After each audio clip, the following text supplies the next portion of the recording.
চিত্রকর রবীন্দ্রনাথ ঠাকুর। ময়মনসিংহ স্কুল থেকে ম্যাট্রিক পাশ করে আমাদের গোবিন্দ এলো কলকাতায়। বিধবা মায়ের অল্প কিছু সম্বল ছিল, কিন্তু সবচেয়ে তার বড় সম্বল ছিল নিজের অবিচলিত সংকল্পের মধ্যে। সে ঠিক করেছিল পয়সা করবই, সমস্ত জীবন উৎসর্গ করে দিয়ে। সর্বদাই তার ভাষায় ধনকে সে উল্লেখ করত পয়সা বলে। অর্থাৎ তার মনে খুব একটা দর্শন স্পর্শন ঘ্রাণের যোগ্য প্রত্যক্ষ পদার্থ ছিল, তার মধ্যে বড় নামের মোহ ছিল না। অত্যন্ত সাধারণ পয়সা, হাটে হাটে ঘুরে ঘুরে ক্ষয়ে যাওয়া, মলিন হয়ে যাওয়া পয়সা, তাম্রগন্ধি পয়সা, কুবেরের আদিম স্বরূপ, যা রূপোয় সোনায় কাগজে দলিলে নানা মূর্তি পরিগ্রহ করে মানুষের মনকে ঘুরিয়ে নিয়ে বেড়াচ্ছে। নানা বাঁকা পথের ভিতর দিয়ে নানা পঙ্কে আবিল হতে হতে আজ গোবিন্দ তার পয়সা প্রবাহিনীর প্রশস্ত ধারার পাকা বাঁধানো ঘাটে এসে পৌঁছেছে। গানি ব্যাগওয়ালা বড় সাহেব ম্যাকডুগালের বড়বাবুর আসনে তার ধ্রুব প্রতিষ্ঠা। সবাই তাকে নাম দিয়েছিল ম্যাকদুলাল। গোবিন্দর পৈতৃব্য ভাই মুকুন্দ যখন উকিল লীলা সংবরণ করলেন, তখন একটি বিধবা স্ত্রী, একটি 4 বছরের ছেলে, কলকাতায় একটি বাড়ি, কিছু জমা টাকা রেখে তিনি গেলেন লোকান্তরে। সম্পত্তির সঙ্গে কিছু ঋণও ছিল, সুতরাং তার পরিবারের অন্ন বস্ত্রের সংস্থান বিশেষ ব্যয় সংক্ষেপের উপর নির্ভর করত। এই কারণে তার ছেলে চুনিলাল যে সমস্ত উপকরণের মধ্যে মানুষ, প্রতিবেশীদের সঙ্গে তুলনায় সেগুলি খ্যাতিযোগ্য নয়। মুকুন্দ দাদার উইল অনুসারে এই পরিবারের সম্পূর্ণ ভার পড়েছিল গোবিন্দর পরে। গোবিন্দ শিশুকাল থেকে ভ্রাতুষ্পুত্রের কানে মন্ত্র দিলে, পয়সা করো। ছেলেটির দীক্ষার পথে প্রধান বাধা দিলেন তার মা সত্যবতী। স্পষ্ট কথায় তিনি কিছু বলেননি, বাধাটা ছিল তাঁর ব্যবহারে।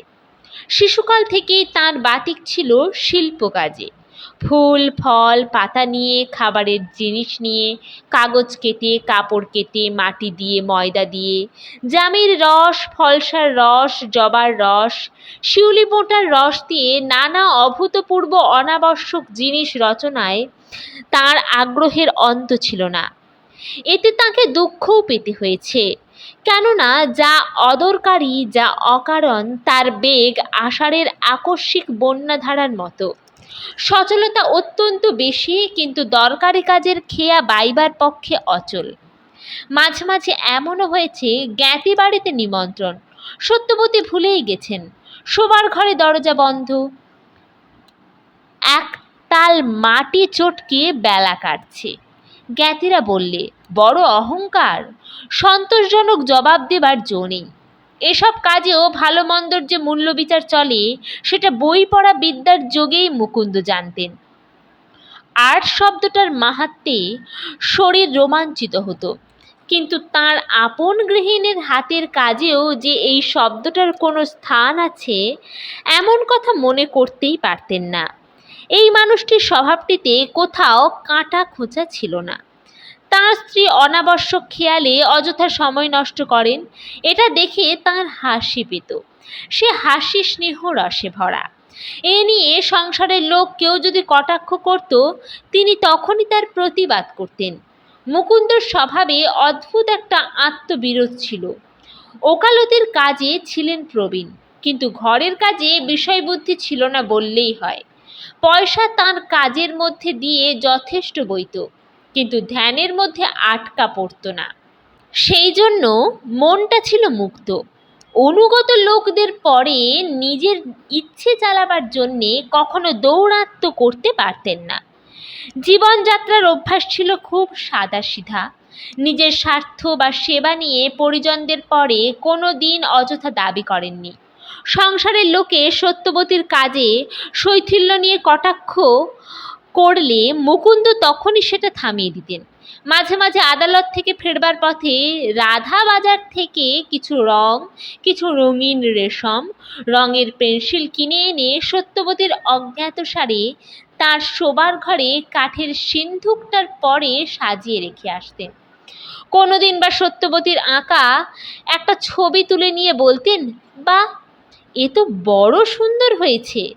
একদিন একটা মানুষের ছবিকে উল্টিয়ে ধরে তার পা দুটোকে পাখির মুন্ডক বলে স্থির করলেন। বললেন, সতু, এটা কিন্তু বাঁধিয়ে রাখা চাই। বকের ছবি যা হয়েছে, চমৎকার। মুকুন্দ তার স্ত্রীর চিত্র রচনায় ছেলে মানুষই কল্পনা করে মনে মনে যে রসটুকু পেতেন, স্ত্রীও তাঁর স্বামীর চিত্র বিচার থেকে ভোগ করতেন সেই একই রস। সত্যবতী মনে নিশ্চিত জানতেন, বাংলাদেশের আর কোনো পরিবারে তিনি এত ধৈর্য, এত প্রশ্রয় আশা করতে পারতেন না। শিল্প সাধনায় তাঁর এই দুর্নিবার উৎসাহকে কোনো ঘরে এত দরদের সঙ্গে পথ ছেড়ে দিত না। এই জন্যে যেদিন তার স্বামী তাঁর কোনো রচনা নিয়ে অদ্ভুত অত্যুক্তি করতেন, সেদিন সত্যবতী যেন চোখের জল সামলাতে পারতেন না। এমন দুর্লভ সৌভাগ্যকেও সত্যবতী একদিন হারালেন। মৃত্যুর পূর্বে তাঁর স্বামী একটা কথা স্পষ্ট করে বুঝেছিলেন যে, তাঁর ঋণ জড়িত সম্পত্তির ভার এমন কোনো পাকা লোকের হাতে দেওয়া দরকার, যার চালনার কৌশলে ফুটো নৌকোও পার হয়ে যাবে। এই উপলক্ষে সত্যবতী এবং তার এ ছেলেটি সম্পূর্ণভাবে গিয়ে পড়লেন গোবিন্দর হাতে।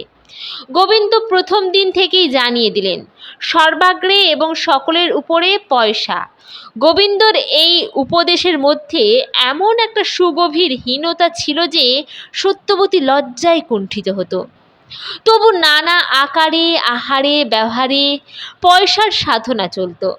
তা নিয়ে কথায় কথায় আলোচনা না করে তার উপরে যদি একটা আব্রু থাকতো, তাহলে ক্ষতি ছিল না। সত্যবতী মনে মনে জানতেন, এতে তার ছেলের মনুষ্যত্ব খর্ব করা হয়, কিন্তু সহ্য করা ছাড়া অন্য উপায় ছিল না। কেননা যে চিত্তভাব সুকুমার, যার মধ্যে একটি অসামান্য মর্যাদা আছে, সেই সবচেয়ে অরক্ষিত। তাকে আঘাত করা, বিদ্রূপ করা সাধারণ রূঢ় স্বভাব মানুষের পক্ষে অত্যন্ত সহজ। শিল্পচর্চার জন্যে কিছু কিছু উপকরণ আবশ্যক। এতকাল সত্যবতী তা না চাইতেই পেয়েছেন, সেজন্যে কোনো দিন তাকে কুণ্ঠিত হতে হয়নি। সংসার যাত্রার পক্ষে এই সমস্ত অনাবশ্যক সামগ্রী ব্যয়ের ফর্দে ধরে দিতে আজ যেন তাঁর মাথা কাটা যায়। তাই তিনি নিজের আহারের খরচ বাঁচিয়ে গোপনে শিল্পের সরঞ্জাম কিনিয়ে আনাতেন। যা কিছু কাজ করতেন, সেও গোপনে দরজা বন্ধ করে। ভর্ৎসনার ভয় নয়, অরসিকের দৃষ্টিপাতের সংকোচে। আজ চুনি ছিল তাঁর শিল্প রচনার একমাত্র দর্শক ও বিচারকারী। এই কাজে ক্রমে তার সহযোগিতাও ফুটে উঠল। তাকে লাগলো বিষম নেশা। শিশুর এই অপরাধ ঢাকা পড়ে না।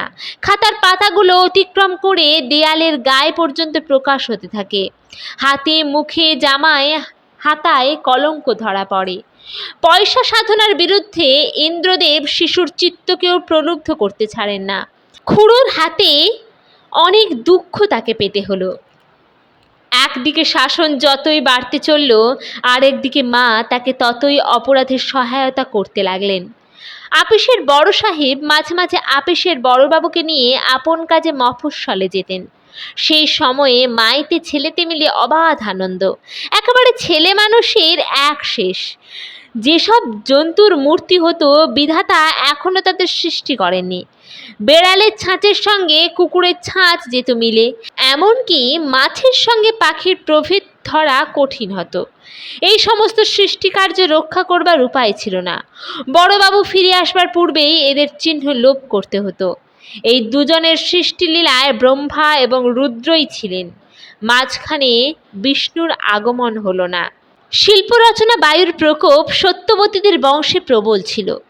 তারই প্রমাণ স্বরূপে সত্যবতীর চেয়ে বয়সে বড় তাঁরই এক ভাগ্নে রঙ্গলাল চিত্রবিদ্যায় হঠাৎ নামজাদা হয়ে উঠলেন। অর্থাৎ দেশের রসিক লোক তাঁর রচনার অদ্ভুতত্ব নিয়ে খুব অট্টহাস্য জমালে। তারা যেরকম কল্পনা করে তার সঙ্গে তাঁর কল্পনার মিল হয় না দেখে তাঁর গুণপনার সম্বন্ধে তাদের প্রচণ্ড অবজ্ঞা হলো। আশ্চর্য এই যে এই অবজ্ঞার জমিতেই বিরোধ বিদ্রুপের আবহাওয়ায় তাঁর খ্যাতি বেড়ে উঠতে লাগলো। যারা তাঁর যতই নকল করে তারাই উঠে পড়ে লাগলো প্রমাণ করতে যে লোকটা আর্টিস্ট হিসাবে ফাঁকি, এমনকি তার টেকনিকে সুস্পষ্ট গলদ। এই পরম নিন্দিত চিত্রকর একদিন আপিসের বড়বাবুর অবর্তমানে এলেন তাঁর মামির বাড়িতে। দ্বারে ধাক্কা মেরে মেরে ঘরে যখন প্রবেশ লাভ করলেন দেখলেন মেঝেতে পা ফেলবার জো নেই। ব্যাপারখানা ধরা পড়ল। রঙ্গলাল বললেন, এতদিন পরে দেখা গেল গুণীর প্রাণের ভিতর থেকে সৃষ্টি মূর্তি তাজা বেরিয়েছে। এর মধ্যে দাগা বুলোনোর তো কোনো লক্ষণ নেই। যে বিধাতা রূপ সৃষ্টি করেন তার বয়সের সঙ্গে ওর বয়সের মিল আছে। সব ছবিগুলো বের করে আমাকে দেখাও। কোথা থেকে বের করবে? যে গুণী রঙে রঙে ছায়ায় আলোয় আকাশে আকাশে চিত্র আঁকেন তিনি তার কুহেলিকা মরিচিকাগুলি যেখানে অকাতরে সরিয়ে ফেলেন এদের কীর্তিগুলো সেইখানেই গেছে। রঙ্গলাল মাথার দিব্যি দিয়ে তার মামিকে বললেন, এবার থেকে তোমরা যা কিছু রচনা করবে আমি এসে সংগ্রহ করে নিয়ে যাব। বড়বাবু এখনো আসেননি। সকাল থেকে শ্রাবণের ছায়ায় আকাশ ধ্যান মগ্ন, বৃষ্টি পড়ছে। বেলা ঘড়ির কাঁটার কোন সংকেতের কাছে তার ঠিকানা নেই, তার খোঁজ করতেও মন যায় না। আজ চুনিবাবু নৌকো ভাসানোর ছবি আঁকতে লেগেছেন। নদীর ঢেউগুলো মকরের পাল, হাঁ করে নৌকোটাকে গিলতে চলেছে এমনই তরভাব। আকাশের মেঘগুলো যেন উপর থেকে চাদর উড়িয়ে উৎসাহ দিচ্ছে বলে বোধ হচ্ছে, কিন্তু মকরগুলো সর্বসাধারণের মকর নয়।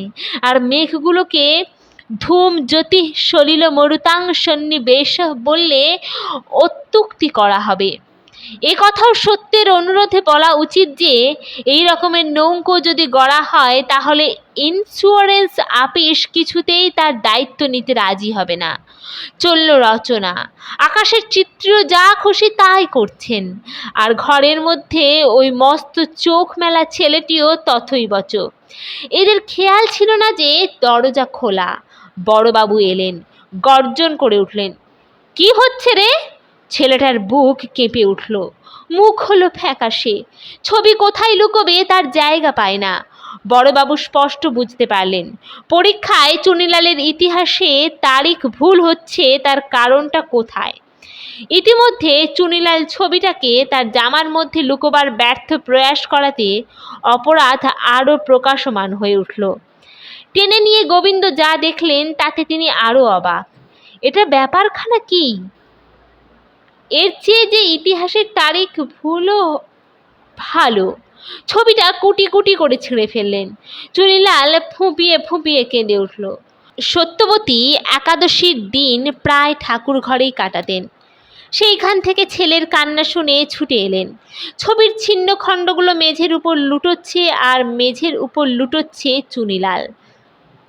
গোবিন্দ তখন ইতিহাসের তারিখ ভুলের আদি কারণগুলো সংগ্রহ করছিলেন অপসারণের অভিপ্রায়। সত্যবতী এতদিন কখনো গোবিন্দর কোনো ব্যবহারে কোনো কথা বলেননি। এরই পরে তার স্বামী নির্ভর স্থাপন করেছেন। এই স্মরণ করেই তিনি নিঃশব্দে সব সহ্য করেছেন। আজ তিনি অশ্রুতে আর্দ্র, ক্রোধে কম্পিত কণ্ঠে বললেন, কেন তুমি চুনির ছবি ছিঁড়ে ফেললে?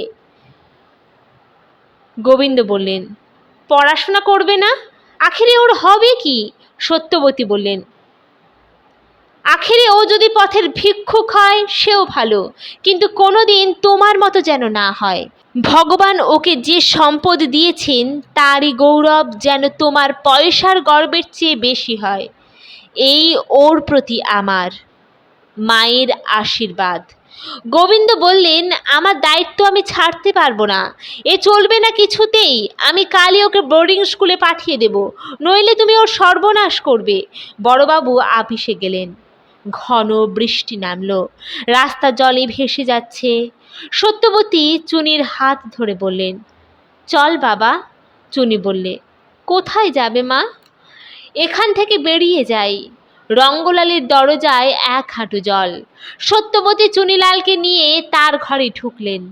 বললেন, বাবা, তুমি নাও এর ভার, বাঁচাও একে পয়সার সাধনা থেকে।